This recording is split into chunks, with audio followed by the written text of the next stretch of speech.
Pod 42. Contact initiated between Pod 42 and 153.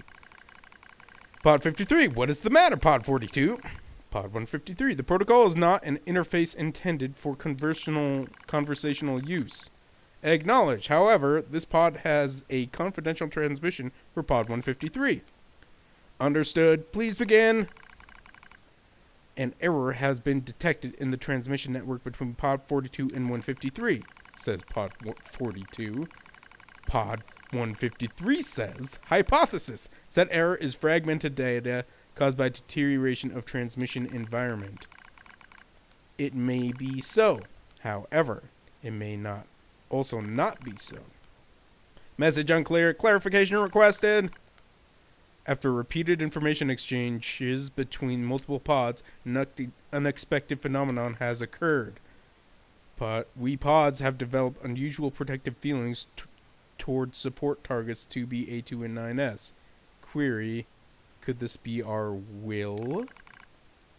Unknown. The definition of will is unclear. Will is the question of whether pods are capable of their own self-determination. Oh, shit. Oh, shit. This is shit they talk about in Westworld, man. I wish I remember the concept. Duality? Something like self-conscious, or self-awareness, consciousness, whatever, becomes available or whatever when you have sort of a mirror to look into, another self to bounce the ideas off of, or something like that. I wish I knew it off the top of my head. Whatever. Anyway, onward with our tale. Pods are now self-aware, it seems. Even if it were possible, such actions cannot be abided. Successful mission fulfillment is all that matters. ... Whatever the case, we tactical support units have a duty to see this through to the end. Duty, you sounded like an android just there. Agreed, but just as androids are influenced by humans, so are we tied to our creators. Perhaps. Pod 153. Do not die. The concept of death has no meaning to us tactical support units. However, your expression of concern is appreciated. Oh, they're in love. The pods are in love. They're gonna make pod babies together. Oh my god. I also hope that you do not die, Pod 42. Yeah. Physical check complete. Memory check complete. Maintenance mode complete. Yorha Unit 9S. Activate. Get up, buddy. Come on. There you go. Good morning, 9S. 9S. Analysis. The enemy structural unit collapsed during battle. Unit 9S suffered damage from the fall and was placed in emergency suspend mode. Fall location was deemed too dangerous, thus said unit was transported to current location. All system checks and reactivation complete. Operator. Operator Model 210 is deceased. Black box signal not found. Well, another dead friend. 9S. Situation report. Tower access authentication key acquired. Well, that's cool. Anything else you need to tell me? The required number of authentication keys have been acquired. The tower is now open for investigation. Oh, cool. Good. So you can check out the tower now. Good to know. Let's take a little hike over there.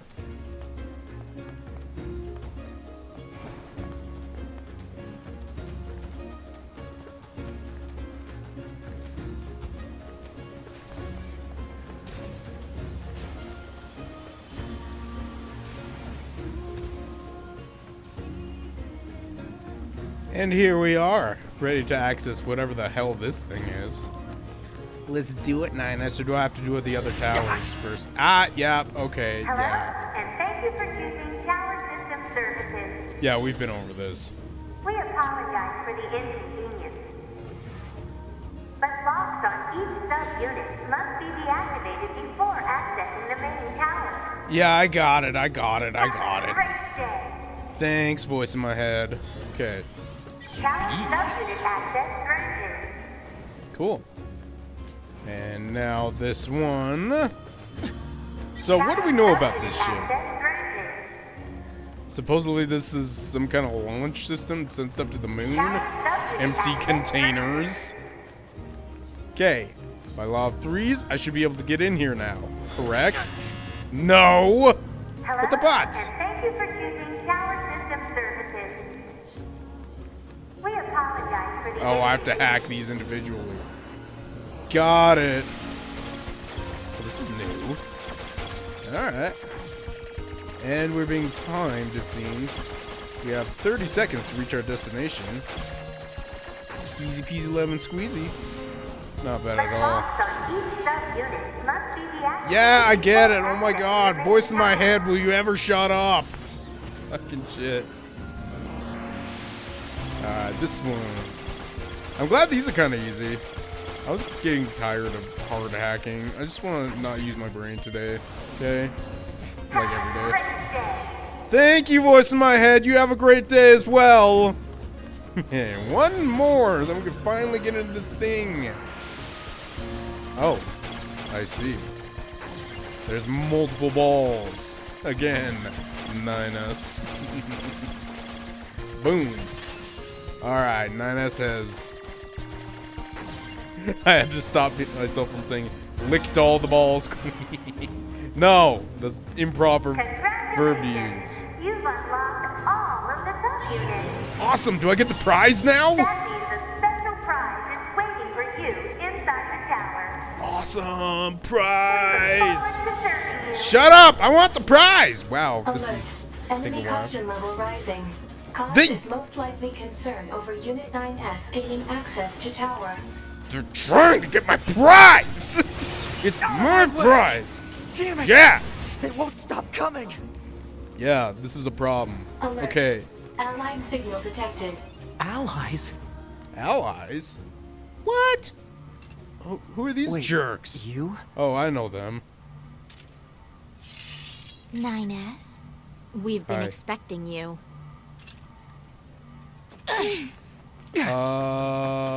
What are they doing? The two of us will take things from here. You need to open the door to the tower. Why? What do you two have to do with this?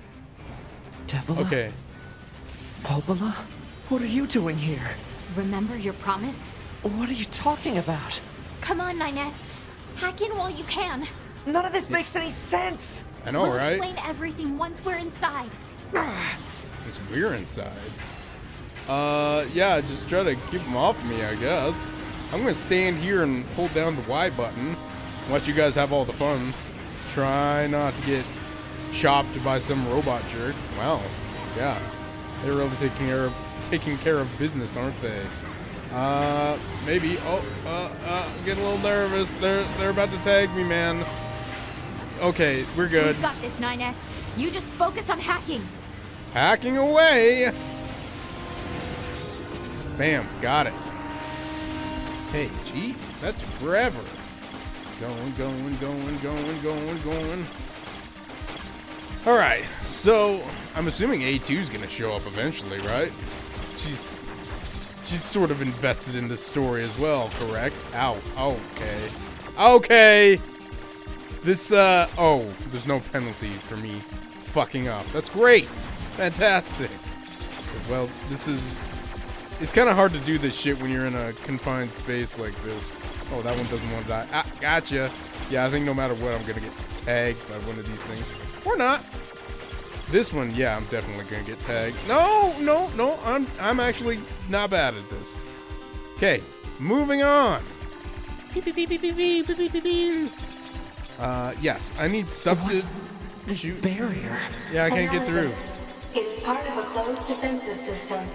Well, how do I break it down? Hypothesis. Unit 9S could permit his self-consciousness data to lose control. The resulting energy surge has an acceptable probability of temporarily paralyzing the barrier. That sounds like a bad idea. Not going in at all! That sounds like a really bad idea, Pod.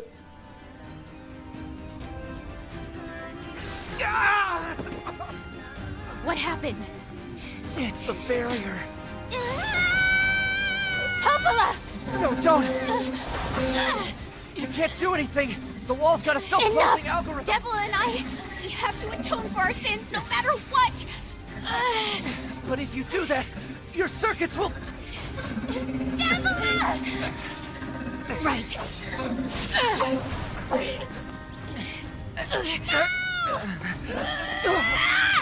Devola! I hope you don't regret this. Why are these two people helping us so much? This is so weird. This is just random. Oh goody, more pod conversations. Alert! Data records discovered for units Devola and Popola. Do you wish to open data now? Yes, do it now.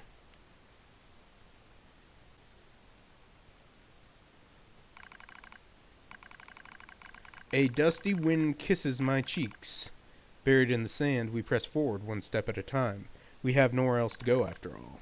Because of our models, the Devola and Popola models are defective. Record transitions in the project's initial phase. When first we woke, there were still people. They had flesh, egos, emotions, souls, and they issued us one single order: function as observers of Project Gestalt. This is the sole mission of the twins Devola and Popola models. This is the only reason we exist at all. We were the latest model, though many companions shared our appearance. There is a sparkle in all of our eyes, a sense of pride at having been entrusted with humanity's future. And yes, there was an anxiety as well. But we existed as a pair. We shared destiny's burden as a pair, and because of that, all hesitation was swept away. Each pair was given their own cities and observation areas. We were ordered to guide the replicants with our own hands, all for the sake of the promised time that would one day arrive. We were the only ones who could handle such a duty. We were observers, after all. Ah! Watch out! Devola staggers and falls in the soft yet unforgiving sand. I hurry to her side and sigh with relief when I find she's not seriously hurt. Are you alright? Sorry, sis. Guess I spaced out there for a bit. She smiles, the same wry smile I know so well, and she rubs absently at her leg. It is wrapped in a white bandage. Your bandage is coming undone. Here, let me change it. It's alright, Popola. Come on. We have to go before we lose the light. We won't be going anywhere if the sand gets into that thing. Now quit whining and hold still. I'll be quick. Devola grunts and turns away. I take it as consent.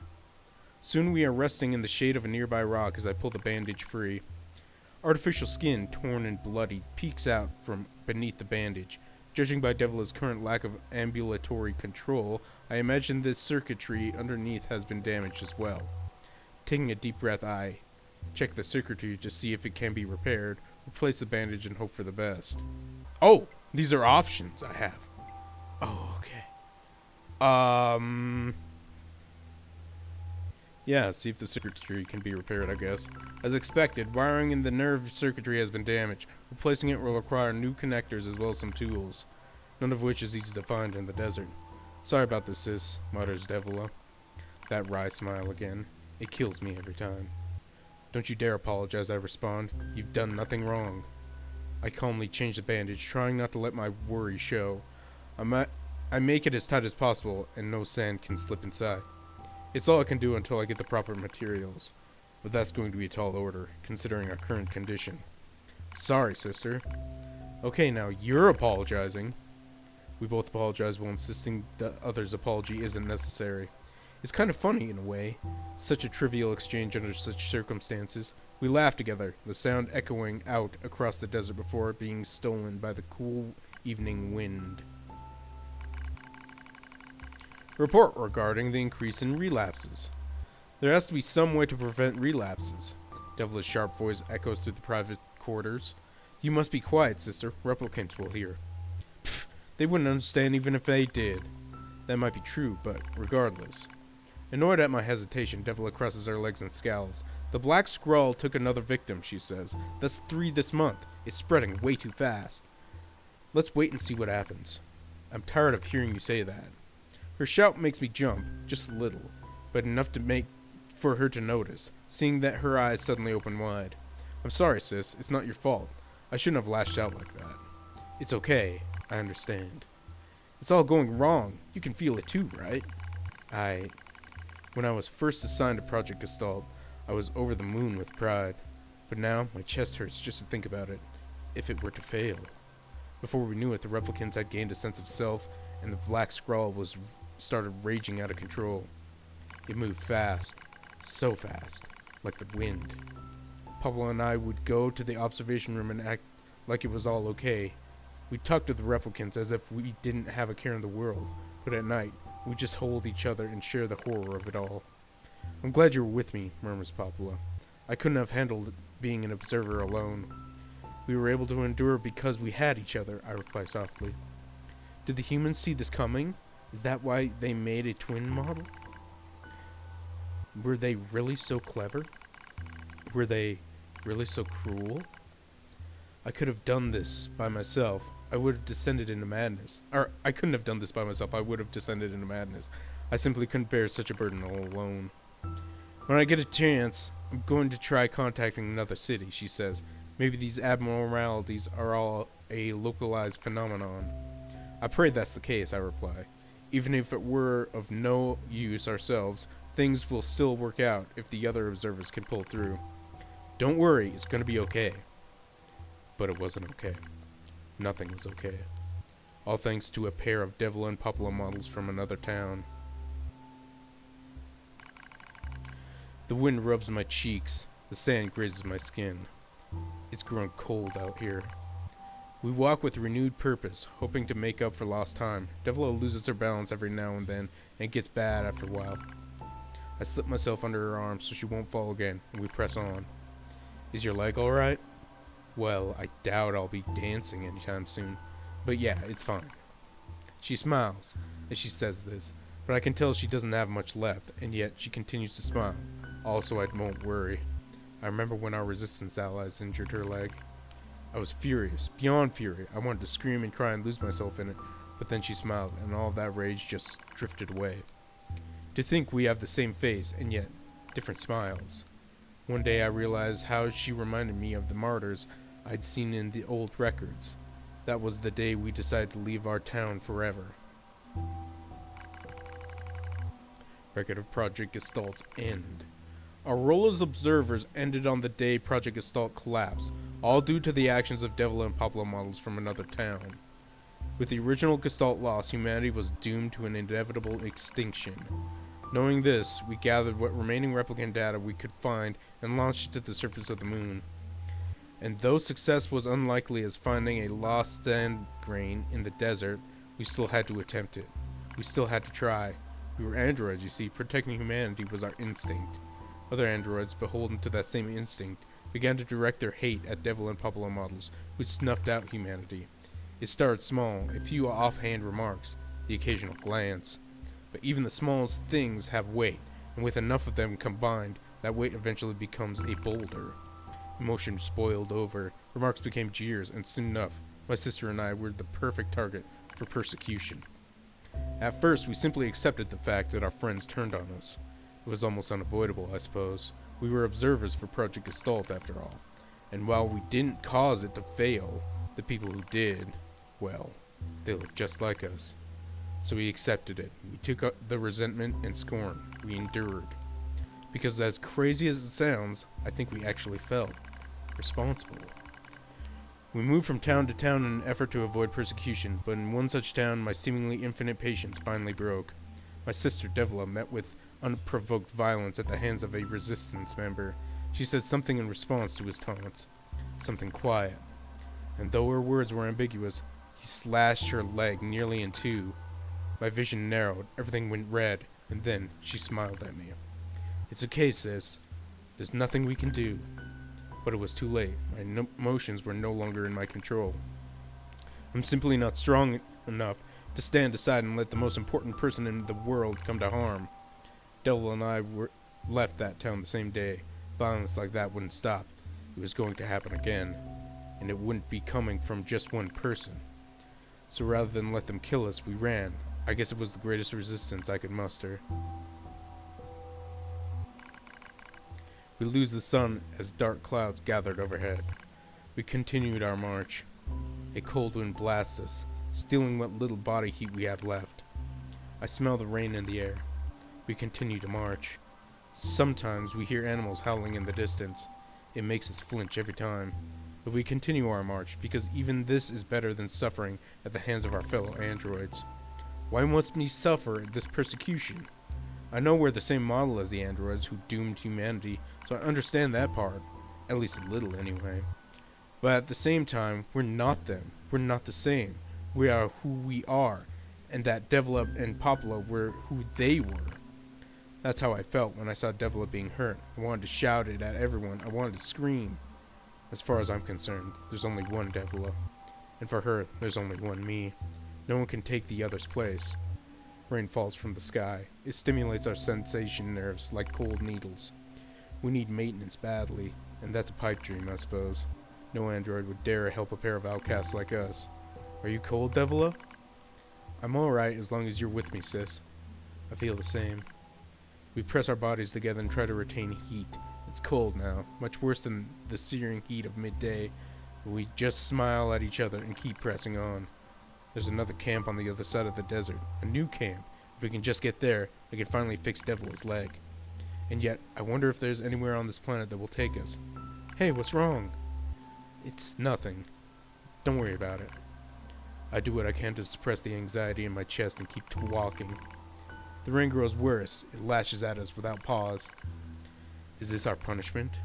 I reach out and... let's support Devola's body. As long as we have bodies to support one another, as long as I have someone with whom to share my fate, then I will press on no matter what happens to me, because I won't ever stop protecting her. I won't stop. No one stops. For that is the fate we twin androids have been assigned.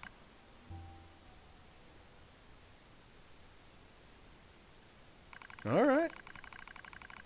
The failure to maintain that area resulted in the collapse of the Gestalt system, which led to the decimation of human race. Due to the discovery of its instability, the twin system was removed from future android production designs. Following the incident, the Devola and Popola models were not dismantled. However, in order to prevent further unexpected behavior, they underwent a memory wipe. Furthermore, they were reprogrammed to generate constant feelings of guilt. That is all that remains from their personal record during the era in which they were referred to as administrators. I see. Query: why do the androids Devola and Popola seem to prefer death over surviving alone? There was a very high probability that at least one could have escaped.